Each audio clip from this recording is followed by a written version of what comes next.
જય શ્રી કૃષ્ણ મિત્રો, સ્વાગત છે તમારું એક નવા જ વિડીયોમાં। તો આવી ગયા સવી તમારા માટે એક નવો જ વિડીયો લઈને। વિડીયો ગમે તો લાઈક કરજો, શેર કરજો અને નવા હોવ તો મારી ચેનલ શ્રેષ્ઠ વાતોને સબસ્ક્રાઇબ કરજો। હવે વિડીયોની શરૂઆત કરીએ જરા પણ મોડું કર્યા વિના। શનિદેવે કહ્યું કે હું કયા લોકોને ગરીબ બનાવું છું અને કયા લોકોને અમીર બનાવું છું। પ્રિય શ્રોતાઓ, આજની વાર્તા ખૂબ જ મહત્વપૂર્ણ અને રસપ્રદ છે। તમારે આ વિડિયો પૂરો સાંભળવો જોઈએ। તેને સ્વર્ગ કહેવામાં આવે છે। એકવાર શનિદેવ અને પછી માતા લક્ષ્મી વચ્ચે ઝઘડો થયો। લક્ષ્મીજીએ કહ્યું, હું વડીલ છું, અને શનિદેવે કહ્યું, હું શ્રેષ્ઠ છું। જ્યારે બેસ્ટ કોણ છે તે અંગે બંને વચ્ચે કોઈ નિર્ણય નહોતો। તેથી તેણે પૃથ્વી પરના કોઈ પ્રામાણિક રાજા પાસેથી તેનો નિર્ણય કરાવવાનું નક્કી કર્યું। તે દિવસોમાં પ્રયાગરાજમાં શ્રીવત્સલાલ માન નામના રાજા પૃથ્વી પર રહેતા હતા। તેઓ તેમના ન્યાય માટે દૂર દૂર સુધી પ્રખ્યાત હતા। શનિદેવ અને માતા લક્ષ્મી રાજા શ્રીવત્સ પાસે ગયા અને ઝઘડાનું કારણ જણાવ્યું કે આપણામાંથી કોઈ તેને સાબિત કરી શકે નહીં। તે સ્પષ્ટ છે કે શ્રેષ્ઠ કોણ છે। મહેરબાની કરીને તમે જ અમારા માટે નિર્ણય કરો। શનિદેવ અને માતા લક્ષ્મીની વાત સાંભળીને રાજા શ્રીવત્સ મોટા ધાર્મિક સંકટમાં આવી ગયા। બેમાંથી કોને મોટો કહેવો જોઈએ? જો શનિદેવને વડીલ કહેવામાં આવે તો દેવી લક્ષ્મી ક્રોધિત થઈ જશે, અને જો લક્ષ્મી ક્રોધિત થઈ જાય તો આપણા રાજ્યની તમામ સંપત્તિ અને સમૃદ્ધિ નાશ પામે છે। જો શનિદેવને ક્રોધિત કરવામાં આવે તો શનિદેવ પોતાની દ્રષ્ટિથી દરેક વસ્તુનો નાશ અને ભ્રષ્ટ કરી નાખે છે। જ્યારે રાજા સાહેબ કોઈ નિષ્કર્ષ પર ન પહોંચ્યા ત્યારે શનિદેવ અને લક્ષ્મીજીએ તેમને 1 મહિનાની કેદ કરી સમય આપ્યા પછી ચાલ્યા ગયા અને કહ્યું કે અમે 1 મહિના પછી આવીશું। ત્યાં સુધી તમારે તમારા નિર્ણય વિશે કાળજીપૂર્વક વિચારવું જોઈએ। મિત્રો, તેમના ગયા પછી રાજાની નિંદ્રાધીન રાત હતી। તેને દરેક ક્ષણે આ વાતની ચિંતા થવા લાગી કે 1 મહિના પછી જ્યારે શનિદેવ અને જ્યારે દેવી લક્ષ્મી આવશે ત્યારે તે કોને શ્રેષ્ઠ કહેશે? શું નિર્ણય આપશો? તેની સામેની પરિસ્થિતિ ખૂબ જ મુશ્કેલ હતી। તેઓ જાણતા હતા કે જો તેઓ એકને મોટો કહેશે તો બીજાને ગુસ્સો આવશે અને તેઓને તેમના સામ્રાજ્યમાં ભારે સંકટનો સામનો કરવો પડી શકે છે। રાજાની વૈષ્ણવી નામની એક સમર્પિત રાણી હતી। પતિ તેને ખૂબ જ ચિંતિત જોઈને રાણીએ પૂછ્યું, આવો મહારાજ, તમને શું ચિંતા છે? કૃપા કરીને તમારું દુઃખ અમારી સાથે શેર કરો। રાજાએ આખી વાત તેની પત્નીને કહી। રાણીએ રાજાને એક સૂચન કર્યું, તે જુઓ, તમારા મોંથી કોઈને મોટું કે નાનું ન કહો। બંને પોતપોતાની જગ્યાએ શ્રેષ્ઠ છે। નાના મોટા નિર્ણયો તેમના પર છોડી દો। તમે એક કામ કરો, એક સિંહાસન સોનાનું અને એક ચાંદીનું બનાવો। બંનેનું પોતાનું સિંહાસન છે, તેને જમણી અને ડાબી બાજુએ મૂકો। તમારે તમારા સિંહાસનની જમણી બાજુએ સોનાનું સિંહાસન અને ડાબી બાજુએ ચાંદીનું સિંહાસન સ્થાપિત કરવું જોઈએ। 1 મહિના પછી જ્યારે શનિદેવ અને માતા લક્ષ્મી આવશે ત્યારે લક્ષ્મીજી તમારી જમણી બાજુ આસન લેશે, કારણ કે તે માતા છે અને શનિદેવ તમારી ડાબી બાજુના આસન પર બિરાજશે। જ્યારે તેઓ પૂછે ત્યારે પણ તેમના કોઈ પણ પ્રશ્નોના જવાબ આપતા નથી। જ્યારે તેઓ ઘણું પૂછે છે ત્યારે તેમને કહો કે તમે તમારી પોતાની શ્રેષ્ઠતા પર નિર્ણય કર્યો છે। મારે શું જવાબ આપવો જોઈએ? રાણી વૈષ્ણવી રાજાને તે યોગ્ય લાગ્યું। પ્રેક્ષકો મિત્રો, 1 મહિના પછી લક્ષ્મીજી અને શનિદેવ રાજાના દરબારમાં પધાર્યા। તેથી રાણીએ જે કહ્યું હતું તેવું જ થયું। માતા લક્ષ્મી સુવર્ણ સિંહાસન પર બિરાજમાન હતા અને શનિદેવ ચાંદીના સિંહાસન પર બિરાજમાન છે। જ્યારે તેણે રાજા પાસેથી તેની શ્રેષ્ઠતા અંગે નિર્ણય માંગ્યો તો રાજાએ કહ્યું કે તમે બંનેએ જાતે જ નક્કી કર્યું છે કે તમારા વડીલો નાના થશે। આમાં હું શું કહું? આ સાંભળીને ભગવાન શનિદેવ નારાજ થઈ ગયા અને ચાલ્યા ગયા। માતા લક્ષ્મીએ રાજાનો વધ કર્યો, કહ્યું, તે પુત્ર શનિદેવ તમારાથી નારાજ થયા છે અને તેમના ગુસ્સાને કારણે તમને ભારે સંકટનો સામનો કરવો પડી શકે છે. પણ ચિંતા ના કર, હું તારી સાથે છું. શનિદેવે રાજા પર એવો ક્રોધ વરસાવ્યો કે તેના રાજ્યમાં ભયંકર દુકાળ પડ્યો. લોકો ભૂખથી મરવા લાગ્યા. બધા પુરુષો, સ્ત્રીઓ અને પ્રાણીઓ પોતપોતાનું રાજ્ય છોડીને બીજા રાજ્યમાં ગયા. રાજાએ પોતાના રાજ્યની આવી હાલત ક્યારેય જોઈ ન હતી. 1 વર્ષ પછી તેણે પોતાનું રાજ્ય છોડવાનું નક્કી કર્યું. હવે તે તેની પત્ની વૈષ્ણવીને પોતાની સાથે ઘરે લઈ ગયો થી નીકળ્યા. તેણે હીરા, રત્ન અને કેટલાક ઝવેરાત એક બંડલમાં પેક કર્યા. વિચાર્યું કે આપણે જ્યાં પણ રહીએ, મુશ્કેલીના સમયે આ ખૂબ ઉપયોગી થશે. અમે આ વેચીને જીવીશું. રાજા અને રાણી ઘરની બહાર નીકળ્યા જ હતા કે તે જ ક્ષણે એક ભયંકર તોફાન આવ્યું ગયા. ચારે બાજુ અંધારું હતું. તે અંધકારને કારણે તેઓ પોતાનો રસ્તો ગુમાવી બેઠા. ક્યાં જવું એ સમજાતું ન હતું. ત્યારે દેવી લક્ષ્મી નાની છોકરીના રૂપમાં આવે છે અને ફાંસની મદદથી તે તેમને નદીના કિનારે લઈ જાય છે. નદી પર છોડીને માતા લક્ષ્મી ત્યાંથી ચાલ્યા ગયા. હવે તેમની સામે સમસ્યા એ હતી કે નદી કેવી રીતે પાર કરવી. તે જ સમયે શનિદેવ નાવિકનું રૂપ ધારણ કરીને હોડી લઈને તે જ કિનારે પહોંચ્યા જ્યાં રાજા અને રાણી ઊભા હતા. રાજા નાવિકને નદીની બીજી બાજુએ જવા વિનંતી કરી. નાવિકે કહ્યું, જુઓ ભાઈ, અમે ચોક્કસ તમને બીજી બાજુ લઈ જઈશું, પરંતુ અમારી બોટ ઘણી નબળી છે. તેમાં એક સમયે માત્ર એક જ વ્યક્તિ બેસી શકે છે. રાજાએ કહ્યું, ચાલો તેમને એક પછી એક નીચે ઉતારીએ. હવે સૌ પ્રથમ નાવિક રાણીને બીજી બાજુ લઈ આવ્યો. પછી રાજાને લીધો. ત્રીજી વખત નાવિકે રાજા પાસે પૈસાનું પોટલું રાખ્યું, પણ એ નાવિક શનિદેવ પોતે હતો, જેથી તે પૈસાનું બંડલ લઈને નદીની વચ્ચે ગાયબ થઈ ગયો હતો. હવે તેમના મારી પાસે જે પૈસા હતા તે પણ ગયા. ખાદ્ય કટોકટી હતી. ઈશ્વરની ઈચ્છા સમજીને તે ત્યાંથી આગળ વધ્યો. ચાલતા ચાલતા તેઓ એક ગામમાં પહોંચ્યા. તે ગામના લોકો જંગલમાંથી લાકડા કાપીને વેચતા હતા. રાજા પણ તેની રાણીને પ્રેમ કરે છે. એક જ ગામમાં સાથે રહેવા લાગ્યા અને લાકડા વેચીને પોતાનું ગુજરાન ચલાવવાનું શરૂ કર્યું. દેવી લક્ષ્મીની કૃપાથી તેમને જંગલમાં ચંદનનો બગીચો મળ્યો. રાજાએ ચંદન વેચીને અઢળક કમાણી કરી. હવે તેનું જીવન ખૂબ જ સુખી થવા જઈ રહ્યું છે અનુભવાયું હતું. રાજા અને રાણીને શાંતિમાં જોઈને શનિદેવે બીજી નવી યુક્તિ કરી. એક વેપારી હતો જે તે ગામમાંથી ચંદનનું લાકડું અન્ય રાજ્યોમાં લઈ જતો હતો. આજે તેનું વહાણ એ નદીના કિનારે ફસાઈ ગયું. તેમણે વહાણને ચલાવવાનો ઘણો પ્રયત્ન કર્યો, પણ વહાણ હલે નહીં. વેપારીના શું કરવું તે ખબર ન હતી. ત્યારે શનિદેવ બ્રાહ્મણના રૂપમાં તે વેપારી પાસે આવ્યા અને કહ્યું, વેપારી, કોઈ તમારા વહાણને ચલાવતું નથી. હા, પણ એક ઉપાય છે. જો કોઈ સમર્પિત સ્ત્રી તમારી હોડીમાં હાથ નાખશે તો તમારી હોડી ચાલવા લાગશે. વેપારીએ એમ જ કર્યું. આખા ગામની મહિલાઓને બોલાવવામાં આવી. બધાએ વહાણને સ્પર્શ કર્યો, પરંતુ વહાણ હજી પણ આગળ વધ્યું ન હતું. ગામમાં કોઈએ કહ્યું, હજુ એક મહિલા બાકી છે. અહીં કોણ નવું આવ્યું છે? વેપારી પોતે તેની તરફ ચાલ્યો. એ સ્ત્રી બીજી કોઈ નહીં પણ રાણી વૈષ્ણવી હતી. જ્યારે વેપારીએ રાણીને આમંત્રણ મોકલ્યું ત્યારે રાણીએ ત્યાં જવાની ના પાડી અને કહ્યું કે આ સમયે મારા પતિ લાકડા કાપવા જંગલમાં ગયા છે.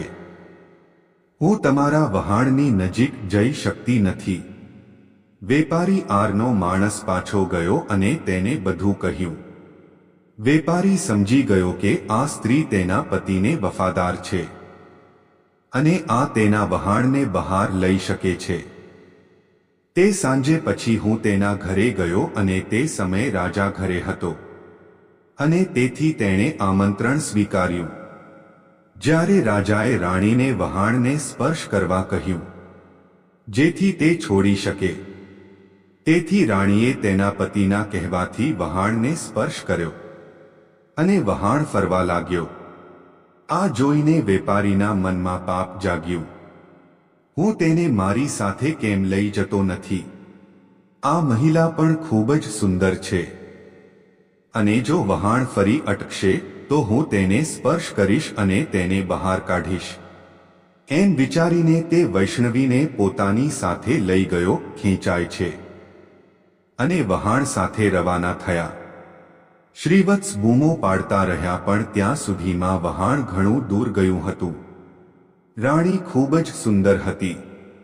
તેને જોઈને વેપારીને અપરાધની લાગણી થઈ.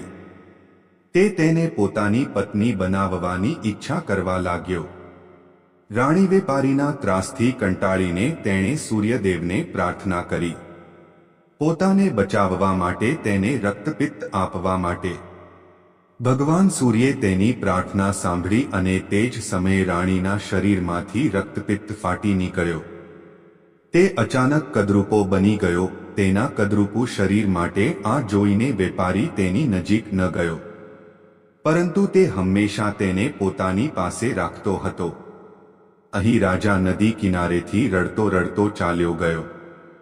તેને આશા હતી કે જો વહાણ તે રીતે પસાર થશે તો તે તેની પત્નીને બચાવી શકશે. છેવટે વહાણ ક્યાં જવાનું છે રાજા મળ્યું નથી. તેથી તે નદી કિનારે આશ્રમના સાધુઓ સાથે રહેવા લાગ્યો. હવે તે ત્યાં સંતોની સેવા કરતો, તેમની ગાયો ચરાવવા માટે વપરાય છે અને તે ગાયના હાડમાંથી કેક બનાવતો હતો. તે દડા દેવી લક્ષ્મીની કૃપાથી સોનાના બનેલા હતા. આમ થોડા દિવસોમાં તેની પાસે ઘણી બધી સોનાની ઈંટો હતી. એક દિવસ જે વેપારી તેની પત્નીને લઈ ગયો હતો તેનું વહાણ તે જ નદી પર આવ્યું. રાજાએ વેપારીને ઓળખ્યો. તેણે વેપારીને ઈંટ બતાવી અને કહ્યું કે જો વેપારી તેની સાથે લઈ જશે, સોનાની ઈંટ વેપારીને આપશે. વેપારીએ રાજાને ઓળખી લીધો હતો, પરંતુ સોનાની ઈંટોના લોભને કારણે તેણે તેને પોતાની પાસે બેસાડ્યો. વહાણમાં ભરેલી ઈંટો પણ મળી. જ્યારે વહાણ ઉપડ્યું ત્યારે વેપારીએ રાજાને નદીમાં ફેંકી દીધો. રાજાનું રુદન રાજાની રાણીએ તે સાંભળ્યું અને તેણે તરત જ ઓશિકું પાણીમાં નાખ્યું. એ તકિયાની મદદથી રાજા એક પુલ પર પહોંચી ગયો. રાજાને ત્યાંના લોકોએ બહાર કાઢ્યો. તેઓએ રાજાને પૂછ્યું કે તે કોણ છે અને તે ક્યાંથી આવ્યું. તો રાજાએ કહ્યું કે તે ખૂબ જ દુઃખી માણસ છે. તેનું બધું જ લૂંટાઈ ગયું છે, તેની પાસે બાકી નથી. ત્યાંના લોકો તેને પકડીને રાજા પાસે લઈ ગયા. શ્રીવત્સે રાજા પાસે નોકરી માંગી. રાજાએ શ્રીવત્સને તેના બગીચામાં માળીની નોકરી આપી. પ્રિય શ્રોતાઓ, રાજાને એક પુત્રી હતી. એક નોકરાણી દરરોજ તેના માટે ફૂલોનો સુંદર ગુલદસ્તો લાવતી. એક દિવસ રાજકુમારીએ માલિનને પૂછ્યું કે આ દિવસોમાં ગજરા કોણ બનાવે છે? ખૂબ જ સુંદર ગજરા બનાવે છે. માળીએ રાજકુમારીને કહ્યું કે નવો નોકર આવ્યો છે જે ખૂબ જ સુંદર ગજરા બનાવે છે. રાજકુમારીએ તે નોકરને જોવાની ઈચ્છા વ્યક્ત કરી. જ્યારે તેણીએ રાજાને જોયો ત્યારે તેણી તેના પ્રેમમાં પડી ગઈ અને તેણીએ પોતે રાજા સાથે લગ્ન કરવાનું નક્કી કર્યું. રાજાએ ઘણી ના પાડી, પણ જ્યારે રાજકુમારી રાજી ન થઈ તેથી તેણે લાચારી અનુભવી અને તે બંને સાથે લગ્ન કરી લીધા. આપ્યો અને તેને જંગલમાં ઘર આપ્યું. ધીમે ધીમે સમય પસાર થતો ગયો. જ્યારે થોડા દિવસો વીતી ગયા ત્યારે રાજા શ્રીવત્સે રાજકુમારીને કહ્યું કે તેને આ રીતે નિષ્ક્રિય બેસી રહેવાનું મન થતું નથી. તમે તમારા પિતાને કહો મને જહાજોના ટોલિંગનો કોન્ટ્રાક્ટ આપવા. રાજકુમારીએ તેના પિતા આનો પ્રસ્તાવ મૂક્યો તો રાજાએ પણ ઠીક કહ્યું.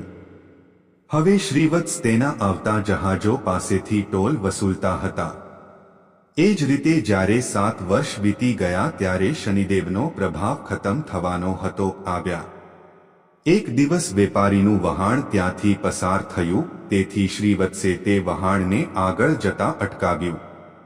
આ જોઈને વેપારી ખૂબ ગુસ્સે થઈ ગયો. તે તરત જ તેની ફરિયાદ લઈને રાજા પાસે ગયો. જ્યારે રાજાએ શ્રીવત્સને પૂછ્યું કે તે શા માટે વહાણને પસાર થવા દેવામાં આવતું નથી, તો શ્રીવત્સે કહ્યું કે મહારાજ, આ વેપારી પાસે મારી સોનાની ઈંટો છે. તે મને મારી સોનાની ઈંટ નથી આપી રહ્યો. રાજાએ કહ્યું, તમારી પાસે શું સાબિતી છે કે તેની પાસે જે ઈંટો છે તે તમારી છે? તો શ્રીવત્સ મહારાજે કહ્યું, તમે તેને કોર્ટમાં બધાની સામે બોલાવો. તે ઈંટો એક બાજુ પર જોડાયેલ છે. જો વેપારી ઈંટ ખોલે છે તો આખી ઈંટ તેની છે. જો તે ઈંટો ખોલવામાં અસમર્થ હોય તો હું તે ઈંટો ખોલીને તેને બતાવીશ. તે ઈંટોને દરબારમાં અને વેપારીને લઈ આવ્યો. કહ્યું હતું કે જો આ તારું સોનું છે, ત્યાં ઈંટો છે, તેથી તમે તેમને ખોલો, અને જો તમે તેને ખોલી શકતા નથી તો તે ઈંટો તમારી પાસેથી છીનવી લેવામાં આવશે. મિત્રો, સાંજ સુધી વેપારી એ ઈંટો ખોલવાનો પ્રયત્ન કરતો રહ્યો, પરંતુ તેની એક ઈંટ પણ ખુલી ન હતી. અંતે સાંજ પડી ત્યારે રાજાના જમાઈ શ્રીવત્સનો વારો આવ્યો, અને તેણે તે ઈંટોને થોડા સળિયામાં ખોલી. પછી રાજાએ પૂછ્યું કે તે કોણ છે? તેથી શ્રીવત્સે આખી વાત કહી અને કહ્યું કે મારી પત્ની વૈષ્ણવીને આ વેપારીએ છીનવી લીધો છે. કૃપા કરીને મને મારી રાણી મેળવો. પ્રેક્ષકો ભાઈઓ, રાજાએ વેપારીને કહ્યું કે તરત જ વૈષ્ણવીને પાલખીમાં બોલાવો, અને વેપારીને પકડી પાડી સખત સજા કરવામાં આવી હતી. વૈષ્ણવીએ ફરીથી સૂર્ય ભગવાનને તેના દેખાવને પાછલી સ્થિતિમાં લાવવા માટે પ્રાર્થના કરી. શ્રોતા મિત્રો, ભગવાન સૂર્યની કૃપાથી રાણી ફરી સુંદર બની. રાજાએ આદરપૂર્વક શ્રીવલ્સવરને પુષ્કળ ધન આપીને વિદાય આપી. તેણે પોતાની દીકરી અને વૈષ્ણવીને પણ પોતાની દીકરી તરીકે સ્વીકારી, અને રાજાને પુષ્કળ સંપત્તિ આપીને પ્રેમથી વિદાય આપી. રાજા તેના રાજ્યમાં પાછો ફર્યો અને ફરીથી સિંહાસન પર ચઢી ગયો. એક દિવસ શનિદેવ પ્રગટ થયા અને રાજા શ્રીવત્સને કહ્યું, રાજા, અમારી વચ્ચેની સ્પર્ધા માત્ર એક બહાનું હતું. અમે તમારા સત્યની પરીક્ષા કરી રહ્યા હતા. હવે હું તમને તે કહું છું, કયા લોકોનો નાશ થતો નથી જે પ્રતિકૂળ પરિસ્થિતિમાં પણ પોતાના ધર્મ અને સત્યનો ત્યાગ કરતો નથી. તે ક્યારેય નાશ પામતો નથી, પરંતુ દેવતાઓ પણ તેને મદદ કરે છે. ગરીબીના ચહેરામાં પણ અન્યાયનો કોઈ રસ્તો નથી. જો કોઈ વ્યક્તિ પાપની સંપત્તિ ન ખાવાનું પસંદ કરે છે તો તે હંમેશા દેવતાઓ દ્વારા આશીર્વાદ મેળવે છે.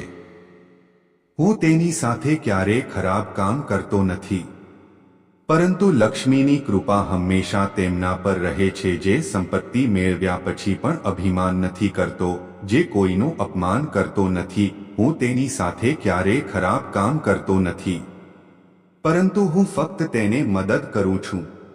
મારી કૃપાથી લોકો પળવારમાં ધનવાન બની જાય છે, અને ક્રોધના કારણે ક્ષણભરમાં ગરીબ બની જાય છે. રાજન, જા. મારા વરદાનથી તમારું રાજ્ય ફરી સમૃદ્ધ થશે, સંપત્તિમાંથી પૂર્ણ થશે, તમારા લોકો ખુશ થશે, અને દુઃખ અને ગરીબી તમારા પર ક્યારેય આવશે નહીં. રાજાને વરદાન આપ્યા બાદ શનિદેવ અને માતા લક્ષ્મી ત્યાંથી ચાલ્યા ગયા. જય માતા લક્ષ્મી, જય શનિદેવ. મિત્રો, વિડીયો પસંદ આવ્યો હોય તો લાઈક કરજો, શેર કરજો, અને નવા હોય તો મારી ચેનલ શ્રેષ્ઠ વાતોને સબસ્ક્રાઇબ કરી દેજો. આભાર. જય શ્રી કૃષ્ણ.